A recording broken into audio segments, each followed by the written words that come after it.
Hi dears, രാവിലത്തെ വെയിൽ കൊള്ളുന്നത് ഏറ്റവും ബെസ്റ്റാണ് കേട്ടോ. ഈ മുട്ടുവേദനയും കാലുവേദനയും അങ്ങനെയൊക്കെ വരുന്നത് വൈറ്റമിൻ ഡിയുടെ കുറവുകൊണ്ടാണെന്ന് ഞാൻ കേട്ടിട്ടുണ്ട്. അതുകൊണ്ട് തന്നെ ഉറപ്പായിട്ടും എല്ലാവരും കഴിവതും രാവിലത്തെ ആ ഒരു വെയിൽ കൊള്ളുക കേട്ടോ. എന്തായാലും നമുക്ക് വിശേഷങ്ങളിലേക്ക് പോയാലോ. അതായത് ഇന്നത്തെ പ്രധാനപ്പെട്ട വിഷയം എന്ന് പറഞ്ഞാൽ മോഹിനിയുടെ പിറന്നാളാണ്. നമുക്കറിയാം കഴിഞ്ഞ തവണ മോഹിനിയുടെ പിറന്നാളിന് ചില പ്രധാനപ്പെട്ട സംഭവങ്ങളൊക്കെ ഉണ്ടാവുന്നുണ്ടല്ലോ. അതായത് അന്ന് ആ കരുണയുടെ കുഞ്ഞു പോയിട്ട് ഒരു വർഷം ആവാണ്. അതായത് അന്ന് പാൽപ്പായസത്തിൽ മഹാലക്ഷ്മിക്കും കണ്ണനും വിഷം ചേർത്ത് കൊടുത്ത കാര്യങ്ങളെല്ലാം നമ്മളെല്ലാവരും കണ്ടതാണ്. എന്നാൽ ഇത്തവണ ഈ ഒരു പിറന്നാൾ നടക്കുന്ന ദിവസം കരുണയെ മഹാലക്ഷ്മി മര്യാദ പഠിപ്പിച്ചിട്ടാണ് വീട്ടിൽ നിന്ന് കൊണ്ടുവരുന്നത്. അല്ലെങ്കിലും ഒറ്റയാൾ പറഞ്ഞാൽ പോലും ഒരു വകയെ അനുസരിക്കാത്ത തൻ്റെടിയും ധിക്കാരിയും അഹങ്കാരിയുമായിട്ടുള്ള കരുണ ഇപ്പോൾ മാറിയത് ഭയങ്കര അത്ഭുതം തന്നെയാണ്. അങ്ങനെയൊന്നും ഇവളെ പെട്ടെന്നൊന്നും മാറ്റാൻ കഴിയില്ല എന്ന് എല്ലാവർക്കും അറിയാം. പക്ഷേ മഹാലക്ഷ്മി ഇങ്ങോട്ട് വാന്ന് പറഞ്ഞാൽ അവൾ ഇങ്ങോട്ട് വരും, അങ്ങോട്ട് പോകുമെന്ന് പറഞ്ഞാൽ അങ്ങോട്ട് പോകും. പിന്നെ വീട്ടിലുള്ള സകല ജോലികളും അവൾ തന്നെ ഇപ്പോൾ ചെയ്യണേ. അതിന് കാരണം ഒന്ന് മാത്രം, അവളുടെ അച്ഛൻ ഒരു കൊലപാതകി എന്ന് കണ്ണനോ ഉണ്ണിയോ ഒരിക്കലും അറിയാൻ പാടില്ല. അതിനു വേണ്ടിയിട്ടാണ് അവൾ ഇങ്ങനെയൊക്കെ ഓരോന്ന് ചെയ്യുന്നത്. മഹാലക്ഷ്മിക്ക് അതിനുള്ള അധികാരവും അവകാശവും കണ്ണൻ കൊടുത്തിട്ടുണ്ട് എന്ന് വേണം പറയാൻ. എന്നാൽ ഇതെല്ലാം കണ്ടിട്ട് ആകെ രോഷാകുലരായ രണ്ടുപേർ ആ വീട്ടിലുണ്ട്. അതായത് ആ ദുർഗയും പിന്നെ ഉണ്ണിയും തന്നെയാണ്. അതുകൊണ്ടൊക്കെ തന്നെ മഹാലക്ഷ്മി പ്രസവം വരെയെങ്കിലും ലേഖയുടെ വീട്ടിൽ നിന്നെങ്കിലും മതിയായിരുന്നു എന്ന് രണ്ടും കൂടെ പറയുന്നുണ്ട്. മോഹിനിയുടെ പിറന്നാളിന് രണ്ടുപേരും കൂടെ അവിടെ നിറങ്ങാണ്. ഒന്നുമില്ലെങ്കിൽ എൻ്റെ അമ്മയല്ലേ, അമ്മയുടെ പിറന്നാൾ ആഘോഷിക്കേണ്ടത് എൻ്റെ ഉത്തരവാദിത്തം അല്ലേ എന്നൊക്കെ കരുണ ഇങ്ങനെ പറയുന്നുണ്ട്. അങ്ങനെയാണ് അവരെല്ലാവരും കൂടെ പോകുന്ന സമയത്ത് കരുണയുടെ മുഖം വല്ലാതെ സങ്കടത്തിലിരിക്കുകയാണ്. ആ സമയത്ത് മഹാലക്ഷ്മിക്കും കണ്ണനും സത്യങ്ങൾ അറിയാം. പക്ഷേ രണ്ടുപേരും അത് ഓപ്പണായിട്ട് അങ്ങനെ ഇങ്ങനെ പറയുന്നതുമില്ല.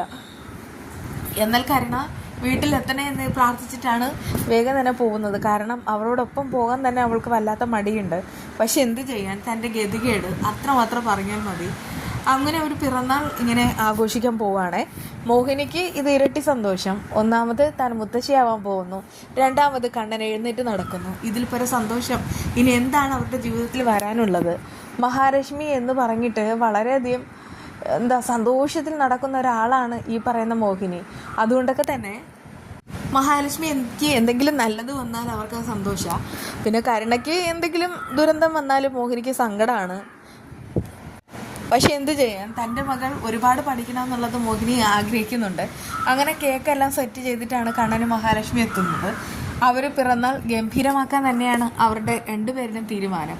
എന്നാൽ കണ്ണനാണെങ്കിൽ വീൽ ചെയറിലാണ് വന്നിട്ടുള്ളത്. അവർ ഷോക്കിൽ മുത്തശ്ശിയും പ്രതാപനും ഇരിക്കുകയാണ്. കഴിഞ്ഞ ദിവസമാണ് സത്യങ്ങൾ മുഴുവനും അറിയുന്നത്. അതായത് കണ്ണൻ എഴുന്നേറ്റ് നടക്കുന്നു എന്നുള്ള കാര്യം. ഒരിക്കലും കണ്ണിൽ കാണാൻ ആഗ്രഹിക്കാത്ത കാര്യമായിരുന്നു അത്. പക്ഷെ എന്തു ചെയ്യാൻ, അതും നടന്നു കഴിഞ്ഞു. ഇപ്പോൾ തങ്ങൾക്ക് നല്ല സമയമല്ല എന്ന് അവർക്ക് തോന്നുകയാണ്. പക്ഷേ കണ്ണനാണെങ്കിൽ അവരോട് പറഞ്ഞിട്ടുണ്ടായിരുന്നു തൽക്കാല സത്യങ്ങൾ ആരും അറിയരുതെന്ന്. പക്ഷേ ഇനിയിപ്പോൾ ആരറിയാനാ? ഇനി അറിയാനുള്ളത് ആ കരുണയുടെ ഉണ്ണിയും പിന്നെ ആ ദുർഗയും തന്നെയാണ്. അവർ കാര്യങ്ങളൊക്കെ അറിയണമെന്ന് തന്നെയാണ് നമ്മുടെ ആഗ്രഹം. ഇനിയിപ്പോൾ അവർ രണ്ടുപേരായിട്ട് മാറി നിൽക്കുന്നത് എന്തിനാ? കണ്ണൻ നടക്കുന്നത് അവരറിയണം. പിന്നെ ആ വാമനും മേഘനും ഒക്കെ അറിയണം. മേഘൻ ഇപ്പോഴും റിക്കവറി ആയിട്ടുമില്ല. എന്തൊക്കെയായാലും ശരി, കണ്ണൻ ഇങ്ങനെ അവിടെ വീൽ ചെയർ വരുന്ന സമയത്ത് മുത്തശ്ശിയും പ്രതാപനും ചെവി അടിക്കുകയാണ്. കണ്ടില്ലേ അവൻ്റെ അഭിനയം? അവന് നടക്കാൻ കഴിയും, എന്നിട്ടും അവൻ വരുന്നത് വീൽ ചെയറിലാണ്. എന്തായാലും നമുക്കിത് കാണേണ്ടി വന്നല്ലോടെ പ്രതാപ എന്ന് പറഞ്ഞിട്ട് മുത്തശ്ശിയായ ഞെട്ടുകയാണ്. അതേസമയം മഹാലക്ഷ്മി കരുണയെ അവിടെ ഒരു പാഠം പഠിപ്പിക്കുന്നുമുണ്ട്. കരുണ മഹാലക്ഷ്മി അനുസരിച്ച് നിൽക്കുന്നത് കണ്ടിട്ട് പ്രതാപനും മുത്തശ്ശിക്കും സഹിക്കുന്നതുമില്ല. പക്ഷെ എന്തു ചെയ്യാൻ, എന്ത് ഓപ്ഷൻ വെച്ചിട്ട് അവർ രണ്ടുപേരും തമ്മിൽ അകറ്റാൻ പറ്റും? അതൊക്കെ ഓർത്ത് ആകെ ടെൻഷൻ അടിക്കുകയാണ്. എന്നാൽ കരുണയുടെയായി മുത്തശ്ശിയും പ്രതാപനും സത്യം പറയുന്നുണ്ടോ എന്നറിയാനായിട്ട് കണ്ണൻ ഇടയ്ക്കിടയ്ക്ക് അവരുടെ പിന്നാലെ തന്നെയുണ്ട്. ഇടയ്ക്കാണെങ്കിൽ മുത്തശ്ശിയും കരുണയും തമ്മിൽ സംസാരിച്ചുകൊണ്ട് നിൽക്കുകയാണ്. അപ്പോഴേക്കും ഈ കണ്ണൻ എഴുന്നേറ്റ് നടക്കുന്നു എന്നുള്ള കാര്യത്തിൽ ഒരു ക്ലൂ മുത്തശ്ശിയാണെങ്കിൽ കരുണയ്ക്ക് കൊടുക്കുന്നുണ്ട്. അപ്പോഴേക്കും കരുണ ചോദിക്കുന്നൊരു ചോദ്യമുണ്ട്. അങ്ങനെ അയാൾ നടക്കുന്നുണ്ടെങ്കിൽ പിന്നെ എന്തുകൊണ്ട് അവളാണെങ്കിൽ അയാളെ എഴുന്നേൽപ്പിച്ച് നടത്തുന്നില്ല? എന്നാലേ ഞാനൊരു കാര്യം പറയാം, എന്തായാലും അവൻ എഴുന്നേറ്റ് നടക്കുന്നില്ല. അങ്ങനെയാണെങ്കിൽ അവൾ ഉറപ്പായിട്ടും എന്നെ തോൽപ്പിക്കാനായിട്ട് നമ്മുടെ എല്ലാവരുടെയും മുന്നിലൂടെ അയാളുടെ കൈയും പിടിച്ച് നടന്നേനെ. ആ സമയത്താണ് കണ്ണൻ അങ്ങോട്ട് വരുന്നത്. കണ്ണൻ അങ്ങോട്ട് വരുന്ന സമയത്ത് അവരെല്ലാവരും ആകെ ഞെട്ടിത്തരിച്ച് നിൽക്കുകയാണ്. ഈ എലിയ പൂച്ച കളിപ്പിക്കുമല്ലോ, ആ ഒരു രീതിയിലാണ് കണ്ണൻ ഇപ്പോൾ അവരെല്ലാവരെയും കളിപ്പിക്കുന്നത്. എന്നാൽ ഉണ്ണി ഇപ്പോൾ സത്യം അറിഞ്ഞിട്ടുമില്ല. ഉണ്ണിക്കാണെങ്കിൽ ഭയങ്കരമായിട്ട് സംശയമുണ്ട് താനും.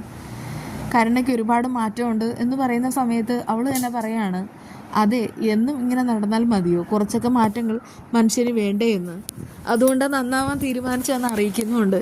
പക്ഷെ തൻ്റെ ഭാര്യ ഒരിക്കലും നന്നാവില്ല എന്നുള്ള കാര്യം ഉണ്ണിക്കറിയാം.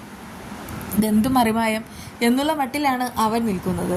ഇതിനിടയ്ക്ക് ദുർഗ ഉണ്ണിയോട് പറയുന്നുണ്ട്, നോക്കിക്കോ, ഇന്ന് എന്തെങ്കിലും ഒരു അത്ഭുതം നടക്കും.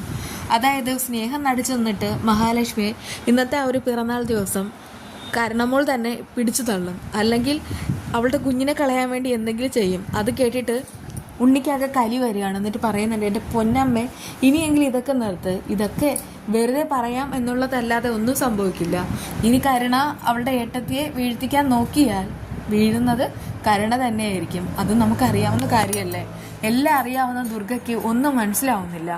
എന്തൊക്കെയായാലും ഈ പ്രസവം വരെ കണ്ണൻ നടക്കുന്നില്ല എന്നുള്ള ഒരു കാര്യം ഉറപ്പിക്കാൻ വേണ്ടിയിട്ടാണ് കണ്ണൻ ഇങ്ങനെയൊക്കെ ഓരോന്ന് കളിക്കുന്നത്. പക്ഷേ കണ്ണനാണെങ്കിൽ ആ ഒരു നടക്കുന്ന ആ ഒരു കാര്യം എല്ലാവരും അറിയണം. ഇനിയും വീൽ ചെയറിലിരിക്കുന്നത് മഹാബോറ് തന്നെയാണ്. പറഞ്ഞതുപോലെ ഏതാണ്ട് 1-2 വർഷമായിട്ട് കണ്ണനിങ്ങനെ വീൽ ചെയറിൽ ഇരിക്കുകയാണ്. അത് നമുക്ക് പോലും കാണുന്ന ബോറാണ്. കണ്ണനന്ന് എല്ലാവരുടെ മുന്നിലൂടെ നടന്നിട്ട് മാസമായിട്ട് കണ്ണൻ കാര്യങ്ങളെല്ലാം തുറന്നു പറഞ്ഞിരുന്നെങ്കിൽ ശത്രുക്കൾക്ക് ഇതിൽ പരം വലിയൊരു തിരിച്ചടി ഇനി കിട്ടാനില്ല. ഈ കരുണ കൂടെ അറിയുന്ന ആ ഒരു നിമിഷം, അതാണ് ഒരു ബിഗ് സർപ്രൈസ്. അതായത് കണ്ണൻ എഴുന്നേറ്റ് നടക്കുന്നു എന്നുള്ള കാര്യം ഈ കരുണ അറിയുന്ന ആ ഒരു നിമിഷം ഏതാണ്ട് അവൾക്ക് അറ്റാക്ക് വരും. അമ്മാതിരി ഒരു അമിട്ടാണ് അവളെ കാത്തിരിക്കുന്നത്. അതേസമയം ഈ മുത്തശ്ശിയും പ്രതാപനും കൂടെ ചില തീരുമാനങ്ങളൊക്കെ ഇങ്ങനെ എടുക്കുന്നുണ്ട്. നമുക്ക് കരുണമോളോട് പറഞ്ഞാലോ, ചെറുതായിട്ട് ഒരു സൂചന കൊടുത്താലോ എന്നുള്ള രീതിയിലാണ് ആ സമയത്ത്. പക്ഷേ അപ്പോഴെല്ലാം തന്നെ കണ്ണനും മഹാലക്ഷ്മിയും അവരുടെ മുന്നിൽ വരുന്ന സമയത്ത് എല്ലാം പൊളിച്ചടുക്കുകയും ചെയ്യും. ഹാപ്പി ബർത്ത്ഡേ പാടുന്ന സമയത്ത് അവിടെയാണെങ്കിൽ കേക്ക് കട്ട് ചെയ്യാണ്. അതിനിടയ്ക്ക് കരുണയ്ക്കും അമ്മയ്ക്ക് കേക്ക് കൊടുക്കാനുള്ള അവസരം കിട്ടുന്നുമുണ്ട്. മുൻപൊന്നും അവൾ ഇത്ര താല്പര്യത്തോടുകൂടെ അവിടെ നിന്നിരുന്നില്ല. പക്ഷെ ഇന്നത്തെ ബർത്ത്ഡേക്ക് ഒരുപാട് പ്രത്യേകതകളുണ്ട്. 2 മക്കളും ഒരുപോലെ മോഹിനിയെ ചേർത്ത് പിടിച്ച് ഉമ്മ കൊടുത്തും അങ്ങനെ ആ ഒരു പിറന്നാൾ ആഘോഷിക്കുന്നു. എന്തായാലും ഈ കരുണ ചേച്ചിയുടെ സ്നേഹം മനസ്സിലാക്കുന്ന ഒരു ദിവസം വരും. അന്നാണ് അടിപൊളിയാവാൻ പോകുന്നത്. ഇവിടുത്തെ ഏറ്റവും വലിയ വിഷയം എന്ന് പറയുന്നത് ഈ വാമനും പ്രതാപനും മോഹിനിയും മുത്തശ്ശിയൊക്കെ തന്നെയാണ്. അവർക്കൊക്കെ ഇങ്ങനെ തിരിച്ചടി കിട്ടുന്നത് കാണുമ്പോൾ നമുക്കും സുഖം തന്നെയാണ്. എന്തൊക്കെയായാലും ശരി, കണ്ണൻ എഴുന്നേറ്റ് നടക്കുന്നത് എല്ലാവരും അറിയട്ടെ. അതിലുപരിയായിട്ട് ആ ഒരു കൊട്ടേഷൻ അന്ന് കൊടുത്തതാര് വാമദേവനാണെന്നുള്ള കാര്യവും കണ്ണൻ അറിയണം.